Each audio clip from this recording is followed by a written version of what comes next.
Bonjour, messieurs les présidents. Bonjour, chers collègues.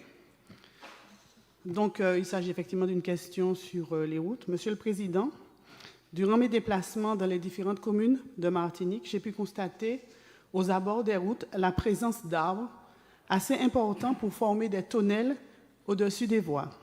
D'autre part, les fils d'eau le long des séparateurs de routes ainsi que leurs bordures sont jonchés de touffes d'herbe qui empêchent l'écoulement des eaux et obstruent les points d'évacuation, d'où la stagnation de ces eaux sur les voies. Concernant l'état actuel de notre réseau routier, qu'il s'agisse de notre unique autoroute, la A1, la RN5 dans le sud, la RN2 dans le nord, Caraïbes, la RN4 vers le Gros Morne, la RN8 entre Rivière-Pilote, Saint-Esprit, la D47 qui mène à Saint-Joseph, la D8, la D7, la D38, toutes ces routes, je les ai vues, qui mènent aux Diamants, Darley, Trois-Îlets, constituent pour de nombreux concitoyens des sources d'accidents. Les conducteurs de bus se plaignent des dommages causés par les branches sur leurs véhicules.